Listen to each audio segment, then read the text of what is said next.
नमस्कार, स्वागत है आपका। मैं हूं आपके साथ रोहित पुनेठा। आपके लिए लाया हूं देश और दुनिया भर की खबरें बिना किसी लाग लपेट के और बिना किसी ब्रेक के। बस मेरे साथ 7 मिनट तक बने रहिए, आंख कान खोल के। सबसे पहले 4 बड़ी खबरें।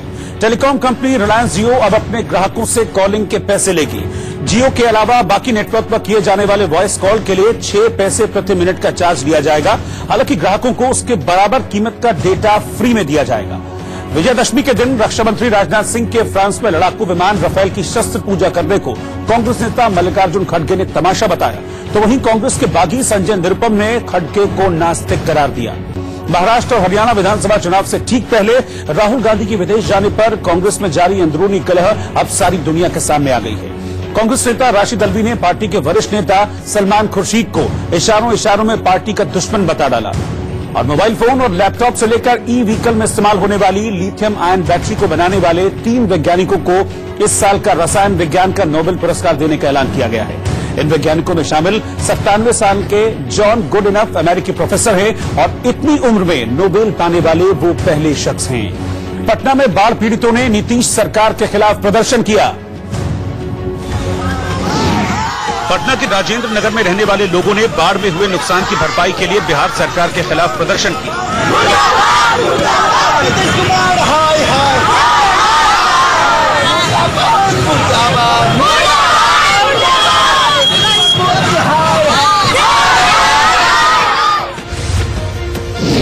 असम के दीमा हसाओ जिले में एक हाइड्रो पावर स्टेशन में पावर हाउस तक पहुंचने वाली पानी की पाइपलाइन अचानक फटने से पूरे इलाके में सैलाब आ गया, जिसमें 4 कर्मचारी लापता बताए गए।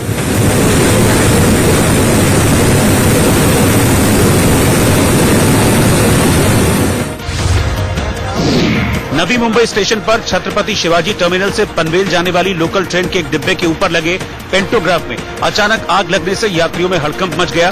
हालांकि इस हादसे में कोई हताहत नहीं हुआ है।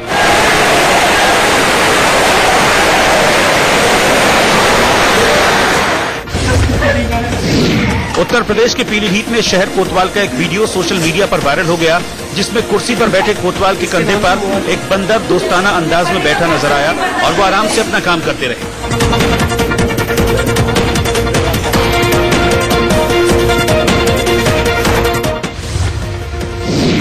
दिल्ली के ज्योतिनगर इलाके में एक शादी के दौरान 2 लड़कों का खुलेआम अवैध हथियार से फायरिंग करने का वीडियो वायरल होने के बाद पुलिस ने दोनों आरोपियों को गिरफ्तार कर लिया।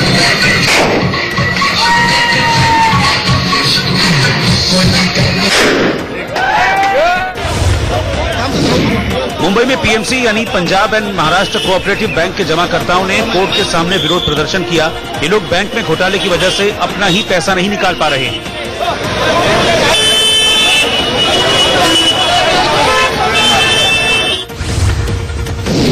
पंजाब के बठिंडा से सटे हरियाणा के सिरसा जिले के गांव में नशा तस्करों को पकड़ने गई पुलिस पर तस्करों ने फायरिंग कर दी, जिसमें एक ग्रामीण की जान चली गई। वहीं 4 पुलिस वाले गंभीर रूप से घायल हो गए।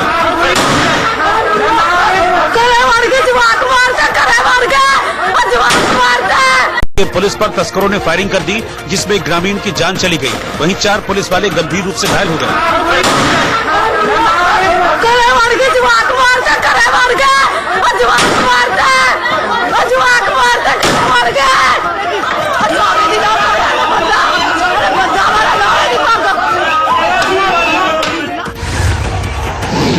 आंध्र प्रदेश के कुर्नूल में हर साल मनाए जाने वाले बन्नी उत्सव में इस बार 50 से ज्यादा लोग गंभीर रूप से घायल हो गए। इस उत्सव में देवताओं को अपने पाले में लाने के लिए लोग लाठियों से लड़ाई लड़ते हैं।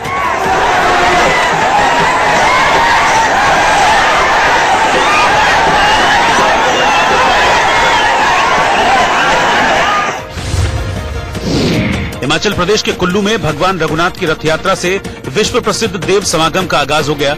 ये महोत्सव 14 अक्टूबर तक चलेगा।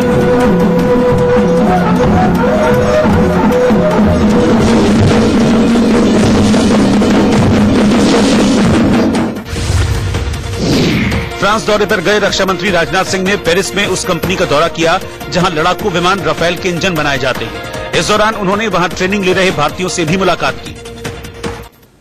पंजाब में फिरोजपुर के हुसैनीवाला सेक्टर में बीएसएफ ने पाकिस्तान की सीमा की तरफ काफी ऊंचाई पर उड़ रहे 2 ड्रोन देखने का दावा किया। आशंका है कि ये ड्रोन हुसैनीवाला में बीएसएफ की कॉलोनियों की जासूसी करने आए थे। या फिर हो सकता है कि रात के अंधेरे में इस तरह ड्रोन की मदद से पाकिस्तान ने हथियारों या नशे की खेप भेजी हो। यही कारण हो सकते हैं कि पाकिस्तान बार बार ड्रोन के जरिए सीमा पर हवाई घुसपैठ में लगा है। आसमान में देखिए इस चमकते तारे जैसे ड्रोन को। दरअसल इसी तरह के 2 ड्रोन फिरोजपुर जिले में हुसैनीवाला बॉर्डर पर सरहदी गांव टेंडीवाला और हजारा सिंह वाला के पास रात 7:20 और 10:10 पर देखे गए, जिसे सरहद पर रहने वाले लोगों ने अपने मोबाइल कैमरे में कैद कर लिया। हालांकि आसमान में पाकिस्तान की नापाक साजिश के बाद सीमा पर चौकसी बढ़ा दी गई है। बीएसएफ ने पंजाब पुलिस को इस बारे में जानकारी दी, जिसके बाद स्थानीय पुलिस और बीएसएफ ने गांव-गांव पहुंचकर घर-घर सर्च ऑपरेशन चलाया। देखिए कैसे पुलिस टीम खेतों में भी तलाशी लेने में जुटी है, क्योंकि पुलिस को आशंका है कि ये ड्रोन हुसैनीवाला में बीएसएफ की कॉलोनियों की जासूसी करने आया था और हो सकता है कि इसकी मदद से पाकिस्तान से हथियार भेजे गए। इसीलिए कड़ाई से तलाश जारी है। न सिर्फ खेत, जंगल, गांव और घरों में पुलिस तलाशी कर रही है, बल्कि नाव में बैठकर सतलुज नदी में भी मोटर बोट के साथ सर्च ऑपरेशन किया जा रहा है।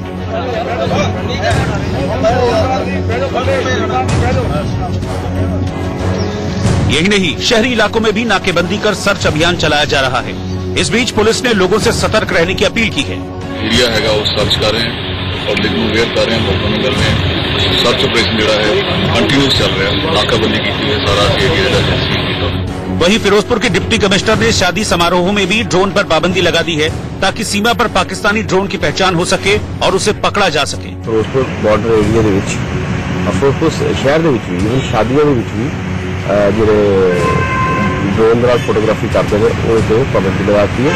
ਕਿਸੇ किस्म का ड्रोन हुसैनीवाला या फिरोजपुर शहर ਦੇ ਵਿੱਚ नहीं चलेगा। इस बीच सरहद पर रहने वाले लोगों की परेशानी खासी बढ़ गई है, क्योंकि जहां उन्हें पाकिस्तान से खतरा है, वहीं आए दिन होने वाले पुलिस के सर्च ऑपरेशन से भी ये लोग घबराए हुए हैं।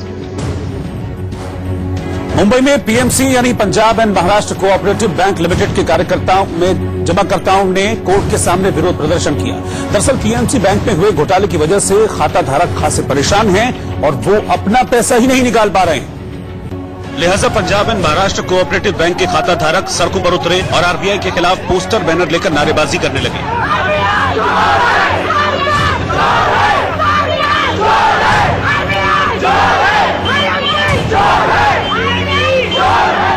इन लोगों को इसीलिए सड़कों पर प्रदर्शन करना पड़ा क्योंकि Punjab and Maharashtra cooperative bank को भारतीय रिजर्व बैंक ने बीते 24 सितंबर को एक नोटिस जारी किया था, जिसमें आरबीआई ने पीएमसी बैंक पर 6 महीनों के लिए लेन देन समेत कई तरह का प्रतिबंध लगा दिया। आरबीआई के आदेश के बाद पीएमसी बैंक कोई नया लोन जारी नहीं कर सकता और कोई ग्राहक बैंक से 25,000 रूपए से ज्यादा की निकासी नहीं कर सकता, जिसकी वजह से खाता धारकों को खासी परेशानी का सामना करना पड़ा। हमारे बच्चों के मुंह का निवाला छीन के ये लोग पार्टी कैसे मना सकते हैं? अरे हमारे घर में अंधेरा करके ये लोग दिवाली कैसे मना सकते हैं? हमारे घर में इस तरीके से आग जला के ये लोग अपनी रोटी कैसे सेक सकते हैं? बताइए। अब एचडीएल के जो डायरेक्टर्स हैं, इन लोगों ने करोड़ों की प्रॉपर्टी बनाई है, कैसे बनाई है? ये पीएमसी के बैंक के पैसे, ये हमारे पैसे हैं। हमारे पैसे इन लोगों ने इस तरीके से गलत इस्तेमाल करके बर्बाद किया है, हम लोगों को सड़क पे लेके आए हैं। इसके अलावा देखिए कैसे महिला पीएमसी में जमा अपना ही पैसा न निकाल पाने पर दुखी दिखी। हम ये क्यों बताएं कि हमारे घर में शादी है, हमारे को ये तकलीफ है, हमको हमारा पैसा चाहिए, हम किसी और का पैसा भीख में नहीं मांग रहे हैं डियर। कि यहाँ पे हमारे घर में शादी है, हमारे घर में ये फंक्शन है, हमारे घर में ये हॉस्पिटलाइज है, मेरे को ये तकलीफ है। वाई ये जो रेगुलेटर है, जब ये लोग जब अवार्ड देते हैं पीएमसी बैंक को, तभी ये लोग ने चेक नहीं किया कि number 1 bank among first 10 cooperative banks in India इस पीएमसी, तभी कैसे दिया? तभी चेक नहीं किया। और अभी जब भी बंद करना था, ये सब ट्रांजैक्शंस बंद करने थे विद इन अ सेकेंड कि हाँ। इन प्रदर्शनकारियों का तर्क जायज है। आखिर अब तक आरबीआई ने इनके पैसों के लिए कोई बड़ी राहत का ऐलान क्यों नहीं किया? हालांकि ईडी ने पीएमसी बैंक से जुड़े कई बड़े अधिकारियों पर कार्रवाई की है और उनके कई ठिकानों पर छापेमारी कर खातों को फ्रीज भी किया है, लेकिन इससे आम खाता धारक ज्यादा खुश नहीं है, क्योंकि उन्हें सिर्फ अपनी मेहनत की गाढ़ी कमाई से मतलब है, जिसे वापस पाने के लिए उन्हें जद्दोजहद करनी पड़ रही है। दिल्ली के सभी गुरुद्वारों में सिंगल यूज प्लास्टिक यानी एक बार इस्तेमाल करके फेंक दिए जाने वाले प्लास्टिक के आइटम पर पाबंदी लगा दी गई है। डीएसजीपीसी यानी दिल्ली सिख गुरुद्वारा प्रबंधक कमेटी ने राष्ट्रीय राजधानी के सभी 11 ऐतिहासिक गुरुद्वारों में सिंगल यूज प्लास्टिक के सामान पर बैन लगा दिया है। इन गुरुद्वारों का रखरखाव डीएसजीपीसी ही करती है। डीएसजीपीसी ने यह कदम प्रधानमंत्री मोदी के सिंगल यूज प्लास्टिक के इस्तेमाल को बंद करने की अपील के बाद उठाया है। सिंगल यूज प्लास्टिक में एक बार में इस्तेमाल होने वाले प्लास्टिक के चम्मच, प्लेट, गिलास, पॉलीथीन और थर्मोकोल के आइटम शामिल हैं। दिल्ली के बंगला साहिब गुरुद्वारे में 2 अक्टूबर से ही इन सभी चीजों के इस्तेमाल को प्रतिबंधित किया जा चुका है, लेकिन अब शीशगंज साहिब, रकाबगंज साहिब, नानक प्याऊ साहिब, दमदमा साहिब और मोती बाग साहिब समेत दिल्ली के सभी गुरुद्वारों में वैकल्पिक व्यवस्था किए जाने के बाद सिंगल यूज प्लास्टिक के इस्तेमाल को बंद करने का फैसला लिया गया है। डीएसजीपीसी के मुताबिक सिंगल यूज प्लास्टिक के आइटम की जगह अब स्टील के ग्लास, जूट वाले थैले और सूखी पत्तियों से बनी प्लेट का इस्तेमाल किया जाएगा। मोदी सरकार ने केंद्रीय कर्मचारियों का महंगाई भत्ता बढ़ा दिया है। प्रधानमंत्री नरेंद्र मोदी की अध्यक्षता में हुई कैबिनेट बैठक में केंद्र सरकार ने सरकारी कर्मचारियों को दिवाली का तोहफा देते हुए महंगाई भत्ता 12% से बढ़ाकर 17% कर दिया। फ्रांस के 3 दिनों के दौरे पर गए रक्षा मंत्री राजनाथ सिंह ने राफेल का इंजन बनाने वाली कंपनी का दौरा किया। इस बीच राजनाथ सिंह ने वहां ट्रेनिंग कर रहे भारतीयों से मुलाकात भी की। यूपी में 11 सीटों पर होने वाले उपचुनाव के लिए सीएम योगी आदित्यनाथ 15 अक्टूबर से कानपुर के गोविंदनगर में जनसभा को संबोधित कर चुनाव प्रचार का आरंभ करेंगे। राजस्थान के टोंक में राम बारात में निकाले गए जुलूस पर पत्थरबाजी के कारण 2 पक्षों में हिंसक झड़प हुई, जिसके बाद इलाके में धारा 144 लागू कर दी गई। भोपाल में बीजेपी के कार्यकर्ताओं ने राज्य में बिजली की बढ़ती कीमत पर कमलनाथ सरकार के खिलाफ प्रदर्शन किया।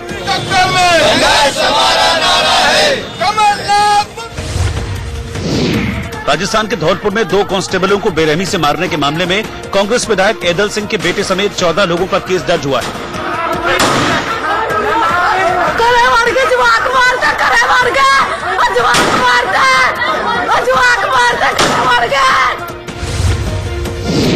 मध्य प्रदेश के मंदसौर में दिन दहाड़े बाइक से आए बदमाशों ने एक चाय की दुकान पर विश्व हिंदू परिषद के नेता युवराज सिंह चौहान की गोली मारकर हत्या कर दी।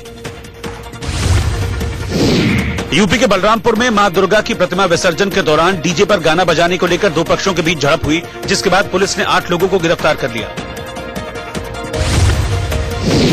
अमृतसर में पुलिस ने खालिस्तान जिंदाबाद फोर्स के गिरफ्तार किए गए 9 आरोपियों को कोर्ट में पेश किया। पंजाब के बठिंडा से लगते हरियाणा के सिरसा के देसू जोधा गांव में पुलिस और ग्रामीणों के बीच जमकर पत्थरबाजी और फायरिंग हुई। नशा तस्कर को पकड़ने गए पंजाब पुलिस के जवानों से भिड़ंत में एक ग्रामीण की जान चली गई, वहीं 4 पुलिस वाले गंभीर रूप से घायल हो गए। लेकिन इससे पहले नशा तस्करी के मामले में आरोपी कुलविंदर सिंह को पकड़ने गई पंजाब पुलिस की टीम पर गांव के लोगों ने पत्थरबाजी कर दी, जिसके बाद पुलिस वालों को अपनी सुरक्षा के लिए गोलियां चलानी पड़ी।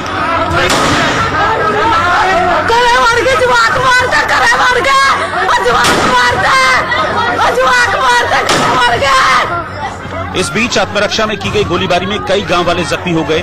इसके अलावा आरोपी के चाचा नशा तस्कर जग्गा सिंह की गोली लगने से मौत हो गई।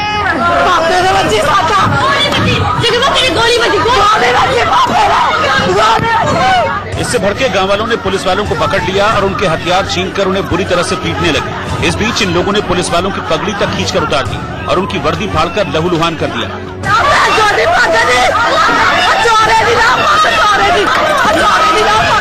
जानकारी के मुताबिक police team ASI Harjivan Singh की अगुवाई में नशा तस्करी मामले में आरोपी कुलविंदर सिंह को गिरफ्तार करने के लिए सुबह करीब 6 बजे देसू जोधा पहुंची थी। जब पुलिस ने आरोपी को गिरफ्तार किया तो गांव के लोगों ने विरोध जताते हुए पत्थरबाजी शुरू कर दी। इस दौरान कुछ पुलिसकर्मियों के गले में रस्सियां डालकर उन्हें घसीटा गया। देखिए कैसे पुलिस वाला गांव वालों से रहम की भीख मांग रहा है, लेकिन मारपीट करने वालों का दिल नहीं पसीजा। कांस्टेबल गांव वासियों के आगे हाथ जोड़ते रहे और उन्हें ना मारने की दुहाई देते रहे, लेकिन उन्होंने एक नहीं सुनी।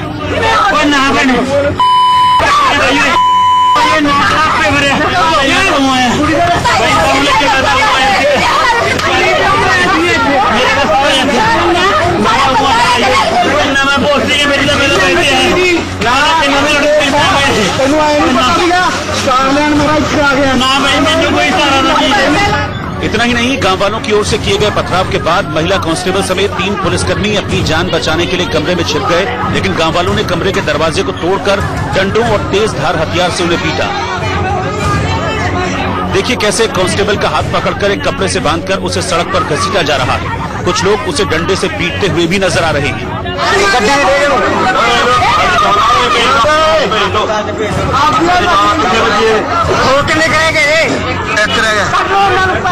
इस पूरे घटनाक्रम का वीडियो सोशल मीडिया पर वायरल हो गया। हालांकि घटना के बाद सभी घायल पुलिस वालों को इलाज के लिए बठिंडा के मैक्स अस्पताल में भर्ती कराया गया, जहां कुछ पुलिस वालों की हालत गंभीर बनी हुई है। उधर पुलिस वालों की पिटाई के बाद देसू जोधा गांव में भारी पुलिस फोर्स को तैनात किया गया है और कई आरोपियों को गिरफ्तार किया गया है। रक्षा मंत्री राजनाथ सिंह ने फ्रांस में राफेल की शस्त्र पूजा की तो कांग्रेस ने इसे ड्रामा करार दिया। विजयदशमी के मौके पर राजनाथ सिंह ने देश के पहले राफेल को रिसीव किया और इस दौरान उन्होंने हिंदू रीति रिवाज से उसकी पूजा की। लेकिन कांग्रेस ने दशहरे से राफेल को जोड़ने पर सवाल उठाया और सरकार पर ड्रामा करने का आरोप मढ़ दिया। What is this thing of the defense minister receiving it? I think the defense forces people should be receiving it. It's just another weapon that you are buying. Also, this whole religious context of Vijayadashmi and the Rafale aircraft doesn't match. It's a festival that all of us celebrate. Why do you have to link it with coming in of an aircraft or not coming in of an aircraft? This is the whole problem with this government. You dramatize and make a drama of everything. France के Merignac airbase पर रक्षा मंत्री राजनाथ सिंह ने विधिवत तरीके से Rafale का पूजन किया। हर शुभ कार्य से पहले नारियल तोड़ने की भारतीय परंपरा है। रक्षा मंत्री राजनाथ सिंह ने भी नारियल फोड़ा। इतना ही नहीं, राफेल पर रोली से ओम लिखा, शुभ चिन्ह स्वास्तिक बनाया और अगरबत्ती दिखाने के साथ रक्षा सूत्र बांधा और राफेल के पहियों के नीचे नींबू रखे गए। शस्त्र पूजा के बाद रक्षा मंत्री ने राफेल में उड़ान भरी, लेकिन राफेल के लिए रक्षा मंत्री का जाना और फाइटर प्लेन की पूजा करना कांग्रेस को नागवार गुजरा और किसी ने इस पर खुलकर सवाल उठाए तो किसी ने तंज कसा। उन्होंने खरीदा है, उस चीज को ला रहे हैं सरकार वहां, तो अब वो शस्त्र पूजा कराएं या अस्त्र पूजा कराएं या उसको पूरे नाटकीय अंदाज में लाएं, ये तो उनके ऊपर है। लेकिन राफेल की शस्त्र पूजा पर उठे सवालों पर बीजेपी ने भी पलटवार किया। खुद गृह मंत्री अमित शाह ने हरियाणा की चुनावी रैली से कांग्रेस को कटघरे में खड़ा कर दिया। विजयादशमी के दिन शस्त्र पूजन करते हैं या नहीं करते हैं, जरा जोर से बोलो, करते हैं या नहीं करते हैं? ये परंपरा को चालू रखनी चाहिए या नहीं रखनी चाहिए? मोदी जी ने राफेल को शामिल किया, राजनाथ सिंह जी ने शस्त्र पूजन किया, कांग्रेस वाले इसका भी विरोध करें। मैं इनको कहना चाहता हूं, तनिक रात को सोचा करो किस चीज का विरोध करते हैं, किसका नहीं करते। उसमें उनका दोष नहीं है, इनको इटाली की संस्कृति की ज्यादा मालूमात है, भारत की संस्कृति की जानकारी जरा कम है। राफेल को एयरफोर्स में शामिल किए जाने को सरकार अपनी उपलब्धि की तरह पेश कर रही है। वहीं कांग्रेस राफेल को धार्मिक पूजा और विश्वास से जोड़े जाने पर ऐतराज जता रही है। लेकिन दिलचस्प बात यह है कि राफेल की शस्त्र पूजा के मुद्दे पर पार्टी से नाराज चल रहे कांग्रेस नेता संजय निरुपम ने अपने ही नेता मल्लिकार्जुन खड़गे पर तीखा हमला बोला। इससे पहले मल्लिकार्जुन खड़गे ने राफेल की पूजा को तमाशा बताया था। राफेल के बारे में आपने पूछा कि ये तमाशा करने की आवश्यकता नहीं है।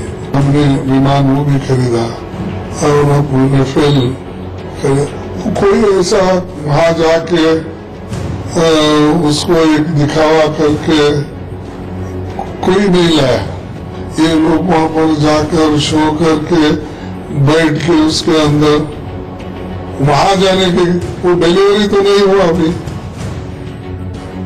शस्त्र पूजा को तमाशा तो नहीं कहा जा सकता। हमारे देश में शस्त्र पूजा करने की एक परंपरा रही है, लेकिन तकलीफ यह है कि खड़गे जी नास्तिक है और कांग्रेस पार्टी में हर आदमी नास्तिक नहीं है।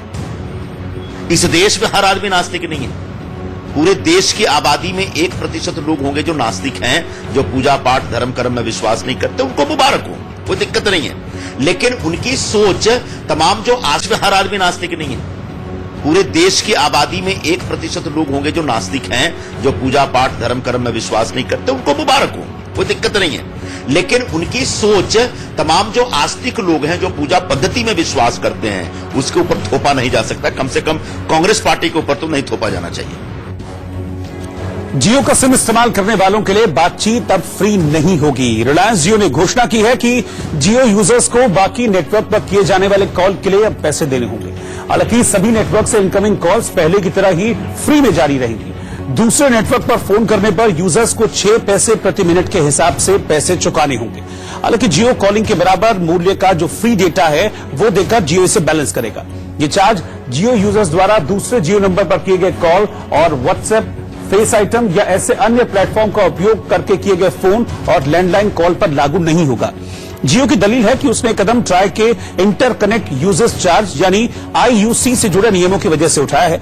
जनवरी 2020 में इसे खत्म करने को कहा गया था, लेकिन अब ट्राई इसे आगे बढ़ाने पर विचार कर रहा है। बीजेपी उम्मीदवार सोनाली फोगाट ने अपने बयान पर माफी मांगी है। हरियाणा के आदमपुर विधानसभा सीट से बीजेपी उम्मीदवार सोनाली फोगाट ने जनसभा के दौरान लोगों को पाकिस्तानी कहने पर माफी मांगी। अगर इस बात से किसी को ठेस पहुंची है तो मैं माफी चाहती हूँ, लेकिन मैं उन अपने छोटे भाइयों को बताना चाह रही थी कि हमारा जो देश है उसके सम्मान के लिए हमें बोलना चाहिए, भारत माता की जय हमेशा बोलना चाहिए। आम आदमी पार्टी में रहे सुशील कुमार ने बीजेपी में शामिल होते ही दिल्ली बीजेपी अध्यक्ष मनोज तिवारी और बीजेपी नेता हरीश खुराना पर लगाए गए मानहानि का केस वापस ले लिया। पीएमसी बैंक घोटाला मामले में अपना पैसा बैंक से नहीं निकाल पाने से परेशान खाताधारकों ने मुंबई की कोर्ट के बाहर मौन प्रदर्शन किया। कांग्रेस नेता राहुल गांधी अहमदाबाद जिला सहकारी बैंक के खिलाफ बोलने पर आपराधिक मानहानि मामले में 11 अक्टूबर को अहमदाबाद कोर्ट में पेश होंगे। आईएनएक्स मीडिया केस में पूर्व वित्त मंत्री पी चिदम्बरम के बेटे और कांग्रेस नेता कार्ति चिदम्बरम ने प्रवर्तन निदेशालय के समक्ष पेश होने के बाद ईडी पर तंज कसा। बिहार के गया में एक तेज रफ्तार कार ने एक बच्चे समेत 3 लोगों को कुचल दिया, जिसमें एक बच्चे की मौत हो गई। हादसे के बाद लोगों ने कार में आग लगा दी। लखनऊ में बीएसपी नेता और कार्यकर्ताओं ने बहुजन समाज पार्टी के संस्थापक रहे काशीराम की 13वीं पुण्यतिथि में उन्हें श्रद्धांजलि दी। यूपी के मुरादाबाद में एक बस स्टैंड पर एक पुरुष और एक महिला मां के साथ सो रहे एक 8 महीने के बच्चे को चुरा कर ले गए। पंजाब के फिरोजपुर में सीमा से सटे एक गांव के पास पाकिस्तान का एक ड्रोन देखने पर सुरक्षा बलों ने सर्च ऑपरेशन चलाया। हरियाणा के टोहाना में बीजेपी नेता देवेंद्र सिंह बबली ने जमालपुर गांव के परिवारों को कांग्रेस छोड़ बीजेपी में शामिल करवाया। आंध्र प्रदेश के कुर्नूल में हर साल मनाए जाने वाले बन्नी उत्सव में 50 से ज्यादा लोग गंभीर रूप से घायल हो गए। इस उत्सव में लोग लाठियों से लड़ाई करते हैं, लेकिन इस रस्म का धार्मिक महत्व है, इसीलिए हर साल इसी जोश से ये उत्सव मनाया जाता है। मंगलवार की रात भी हजारों की तादाद में लोग इस मौके पर जुटे। हाथों में लाठियां और मशालें लिए लोग अलग अलग गुटों में आगे बढ़ते नजर आए। लाठियां भांजते हुए एक गुट निकला तो दूसरे ने उसकी जगह ले ली और इस तरह ये प्रदर्शन घंटों चलता रहा। लेकिन आग और लाठी के साथ लड़ाई की इस रस्म में 50 से ज्यादा लोग जख्मी हो गए।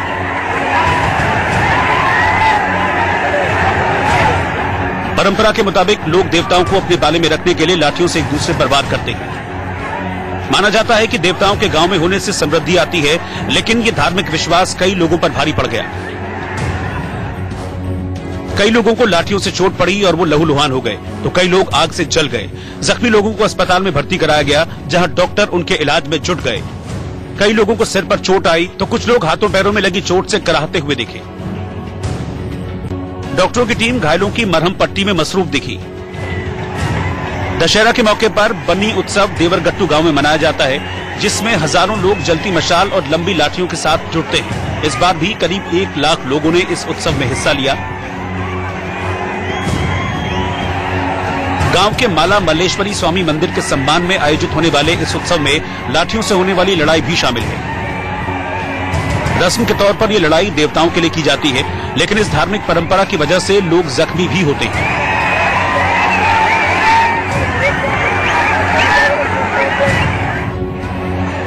हालांकि पुलिस ने सुरक्षा का पुख्ता इंतजाम किया था। गांव भर में सीसीटीवी कैमरे लगाए गए थे और ये सुनिश्चित करने के लिए करीब 1000 पुलिसकर्मियों को तैनात किया गया था कि उत्सव बिना किसी अप्रिय घटना के संपन्न हो। यहां तक कि निगरानी के लिए ड्रोन का इस्तेमाल भी किया गया। फिर भी हजारों लोगों की मौजूदगी और लाठियों से होने वाली इस लड़ाई में लोगों को जख्मी होने से बचाया नहीं जा सका। ट्रैफिक नियम तोड़ने पर भारी भरकम चालान अब चुनाव में भी मुद्दा बन गया है। लेकिन दिलचस्प बात यह है कि हरियाणा के फतेहाबाद से चुनाव लड़ रहे बीजेपी उम्मीदवार ने जीत के बाद इस नए कानून को खत्म करने की गारंटी दे दी। सुरक्षा के मद्देनजर केंद्र सरकार ने न्यू मोटर व्हीकल एक्ट लागू किया है। लेकिन बीजेपी के उम्मीदवार ने विधायक बनते ही लोगों को चालान से राहत देने का दावा कर दिया। मोटरसाइकिल मोटर दुकान है तो चलान कर दे, ये छोटे मोटी दिखते हैं भाई, जब आपका भाई बेटा एमएलए बनेगा अपना खत्म हो जाए, कोई दिक्कत नहीं होगी। भारी भरकम चालान से लोगों की नाराजगी देखते हुए टूडाराम जोश में नए नियमों को हटाने का दावा कर गए, लेकिन इस दौरान वो भूल गए कि खुद बीजेपी की सरकार ने ये नियम बनाएंगे। उन्होंने डंके की चोट पर ऐलान किया और चुनाव के बाद उस पर कायम रहने का दावा किया। और ये भी नहीं टूडाराम कहाँ रहता है, सबको पता टूडाराम फतेहाबाद में मंडी में रहता है या बंगाल में रहता है। ये तलाश करने में जुटने में पड़ेगा टूडाराम एमएलए कहाँ। टूडाराम अभी हाल ही में बीजेपी में शामिल हुए हैं। बीजेपी ने पुराने नेताओं को किनारे करके इस बार उन्हें फतेहाबाद से मैदान में उतारा है।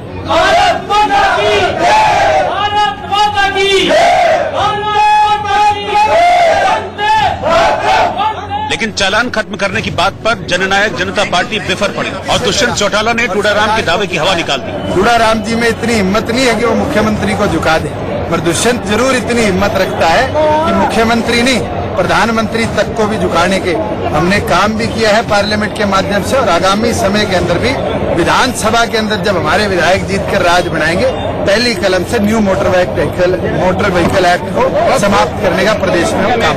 हरियाणा के चुनाव में कई मुद्दे हैं। दिलचस्प बात यह है कि इनमें चालान भी शामिल है और वोट के लिए खुद बीजेपी उम्मीदवार इसे हटाने का वादा भी कर रहे हैं। कोटा के रामगंज मंडी से विधायक मदन दिलावर ने प्लास्टिक का इस्तेमाल करने वालों के लिए देवी मां से बद्दुआ मांगी, जिसका वीडियो अब सोशल मीडिया पर वायरल हो गया है, जिसमें वो मां दुर्गा से गंदगी फैलाने वालों को कष्ट देने की दुआ मांग रहे हैं। लेकिन जो प्लास्टिक की थैली में सामान लाते हैं, उधर चल जाओ, जो कागज के गिलासों में प्लास्टिक के गिलासों में चाय पीते हैं, जो गंदगी फैलाते हैं, उनको बीमार कर देना, उनके घर में कोई का हाथ तोड़ देना, पैर तोड़ देना, किसी का नुकसान हो जाए ऐसा कर देना, धन कभी उनके घर में मत आने देना। माँ तुमसे यही मेरी प्रार्थना है, ताकि सब सुखी रहेंगे, यदि गंदगी नहीं रहेगी तो सब खुशहाल रहेंगे, ये मेरी प्रार्थना है आपसे। हरियाणा में कांग्रेस के एक बड़े नेता ने बीजेपी का दामन थामा। कांग्रेस के वरिष्ठ नेता और कैबिनेट मंत्री रहे संपत सिंह रोहतक में गृह मंत्री अमित शाह की मौजूदगी में बीजेपी में शामिल हो गए। गृह मंत्रालय, खुफिया ब्यूरो और अन्य सुरक्षा एजेंसियों की बैठक के बाद सर्वोच्च न्यायालय के मुख्य न्यायाधीश रंजन गोगोई की सुरक्षा की समीक्षा की गई।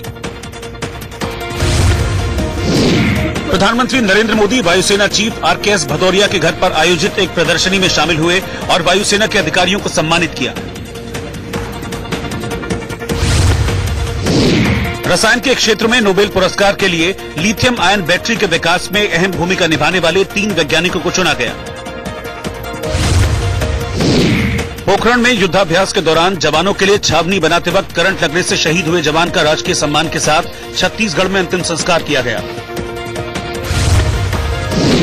मध्य प्रदेश के धार में एक बैंक में एक आदमी का 3 लाख रुपए से ज्यादा से भरा बैग एक चोर बड़ी ही आसानी से उठाकर फरार हो गया।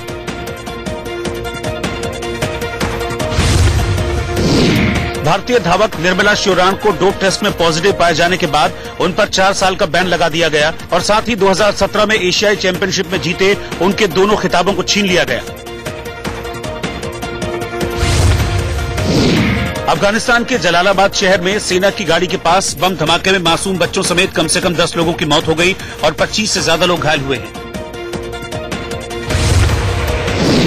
दूसरे विश्व युद्ध में इस्तेमाल में लाए गए एक बम को 75 साल बाद पोलैंड की सेना ने डिफ्यूज करने की कोशिश की, लेकिन बम फटने से 2 सैनिकों की मौत हो गई।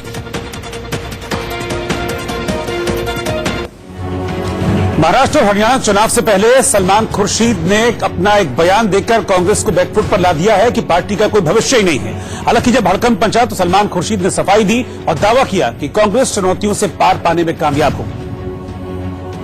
लेकिन उनके बयान से कांग्रेस की जो फजीहत होनी थी वो हो गई। एक न्यूज एजेंसी से सलमान खुर्शीद ने कहा था कि हम साथ बैठकर अपनी हार का मंथन नहीं कर सके। हमारी सबसे बड़ी समस्या ये है कि हमारे नेता छोड़कर चले गए, पार्टी में खालीपन है। कांग्रेस की जो स्थिति है उसमें महाराष्ट्र और हरियाणा चुनाव जीतने की संभावना नहीं है। पार्टी संघर्ष के दौर से गुजर रही है और अपना भविष्य तक तय नहीं कर सकती। इस बयान पर बीजेपी ने छूटते ही कांग्रेस को घेर लिया। देखिए, जहां तक सलमान खुर्शीद जी का सवाल है, सलमान खुर्शीद ने आज माना है कि राहुल गांधी भाग गए हैं और सोनिया गांधी अपने आप को एक स्टॉप गैप अरेंजमेंट कांग्रेस अध्यक्षा के रूप में देखती है। ऐसे में अगर सही रूप में हम सलमान खुर्शीद के वाक्य को अनुवादित करें तो उसका अर्थ होगा कि आज कांग्रेस नेता विहीन है, नीति विहीन है और नियत विहीन है। और लाजमी था कि सलमान खुर्शीद से कांग्रेस के नेता भी नाराज हो गए।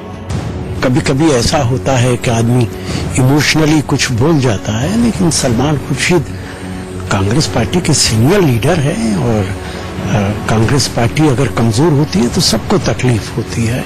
लेकिन ये ऐसा मौका है कि जब हम सबको इकट्ठा होकर एक साथ होकर भारतीय जनता पार्टी का मुकाबला करना चाहिए। ये पहली बार नहीं है जब सलमान खुर्शीद के बयान से कांग्रेस के लिए मुश्किल हुई हो। साथ ही राहुल गांधी के अध्यक्ष पद छोड़ने पर उनकी टिप्पणी से हंगामा मचा और फिर सलमान खुर्शीद ने सफाई दी। मैंने बार बार ये कहा है कि अध्यक्ष नहीं रहे तब भी वो हमारे पार्टी के प्रमुख नेता हैं और रहेंगे। जब चुनौती है तो कांग्रेस कभी पीछे नहीं हटती है। हम लड़ेंगे, करेंगे और उम्मीद करते हैं कि एक एक कदम लेकर हम आगे बढ़ते जाएंगे। सलमान खुर्शीद के बयान से पहले हरियाणा और महाराष्ट्र के दो बड़े नेता खुलकर पार्टी के खिलाफ आवाज उठा चुके हैं। लेकिन सलमान खुर्शीद जैसे बड़े नेता के बयान से ये चर्चा शुरू हो गई कि कांग्रेस में अंदर खाने सब ठीक नहीं है और फिर रही सही कसर ज्योतिरादित्य सिंधिया ने पूरी कर दी। उन्होंने भी पार्टी को आत्ममंथन की सलाह दे दी। जिन्होंने वक्तव्य दिया है आपको उनसे ही पूछना चाहिए। मैं कभी वक्तव्य पर वक्तव्य नहीं देता, लेकिन इसमें कोई दो राय नहीं है कि कांग्रेस को जरूर आत्मावलोकन की जरूरत है। शराबबंदी पर गुजरात और राजस्थान के मुख्यमंत्रियों में सियासी जंग छिड़ गई है। गहलोत के आरोपों और चैलेंज पर रूपाणी ने जवाब दिया। सुनिए क्या कहना है इन दोनों नेताओं का। जब ये इलेक्शन की गुजरात में शराबबंदी आजादी के बाद से और सबसे अधिक शराब पी जाती है तो गुजरात सबसे अधिक घर घर में शराब पी जाती है। तो कस्बे के बाहर में देखा ये क्या हो रहा है गुजरात में। गांधी के गुजरात की स्थिति है। आप अगर नकली शराब पीते हैं, मोहल्ले में शराब बनती है वो भी पीते हैं, लोग मरते हैं, स्वास्थ्य बिगड़ता है, तो जब तक वो पुख्ता इंतजाम नहीं कर पाए कुछ सरकार तब तो कोई मायने नहीं। जी ने बताया है कल कि गुजरात के घर घर में शराब सब लोग पीते हैं। मेरा उससे सख्त नाराजगी है। गहलोत जी का बयान से ये फलित होता है कि प्रत्येक गुजराती शराब पीते हैं, प्रत्येक गुजराती शराबी है, क्योंकि उन्होंने बताया कि घर घर गुजरात के घर घर में दारू यानी कि शराब लोग पीते हैं।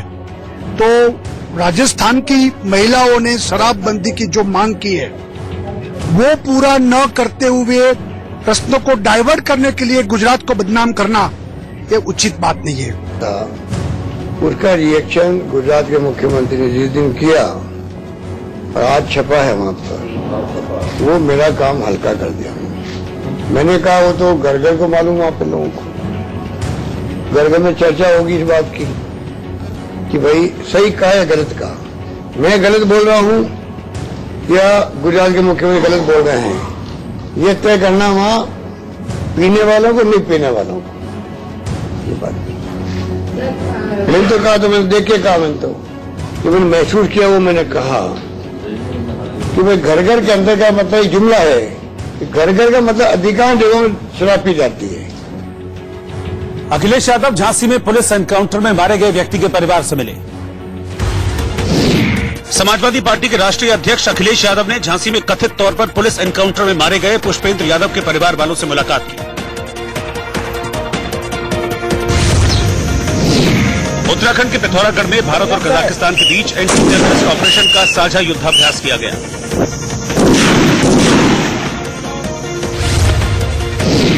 दशहरा की वजह से व्यस्त होने के कारण सीएम योगी आदित्यनाथ गुरुवार से हिंदुत्व और विकास के मुद्दे पर महाराष्ट्र में प्रचार की शुरुआत करेंगे।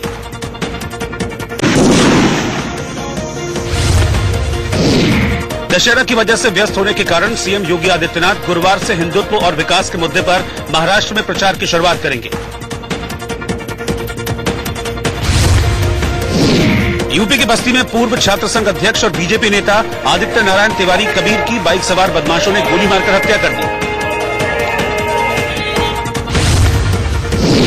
यूपी के आजमगढ़ में जमीन विवाद पर कोर्ट के सामने वकीलों ने सड़क जाम कर पुलिस के खिलाफ प्रदर्शन किया।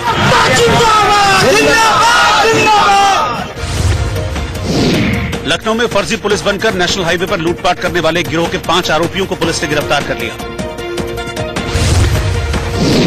यूपी के आजमगढ़ में एक तरफा प्यार में एक युवक ने घर में सो रही अपनी प्रेमिका और उसकी मां की गला दबाकर हत्या कर दी।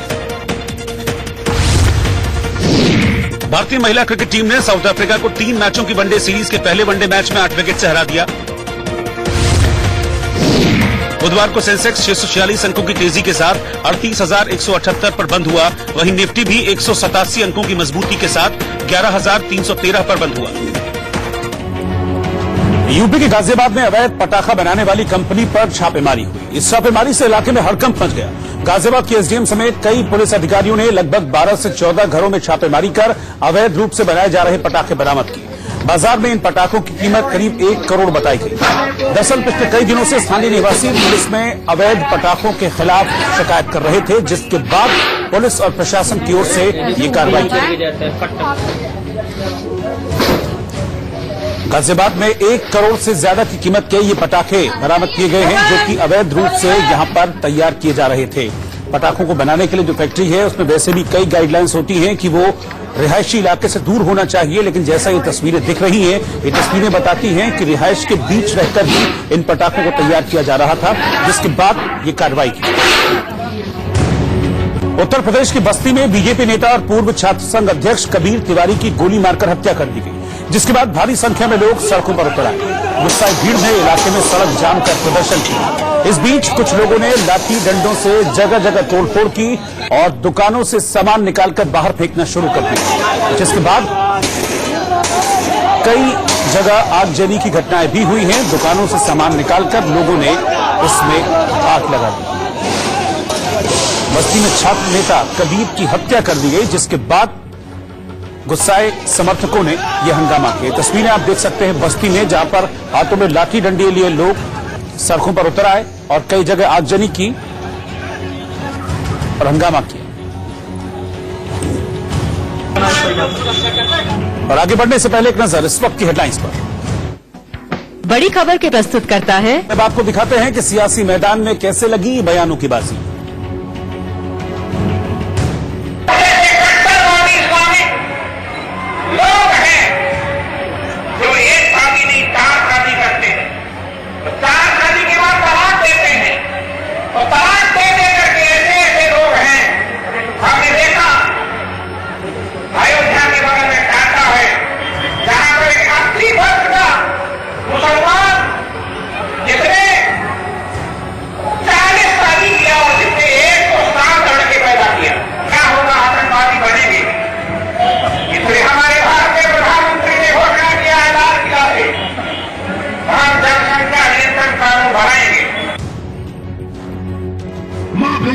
भारत का हिस्सा नहीं बनना चाहते तो रोको अपने लोगों को।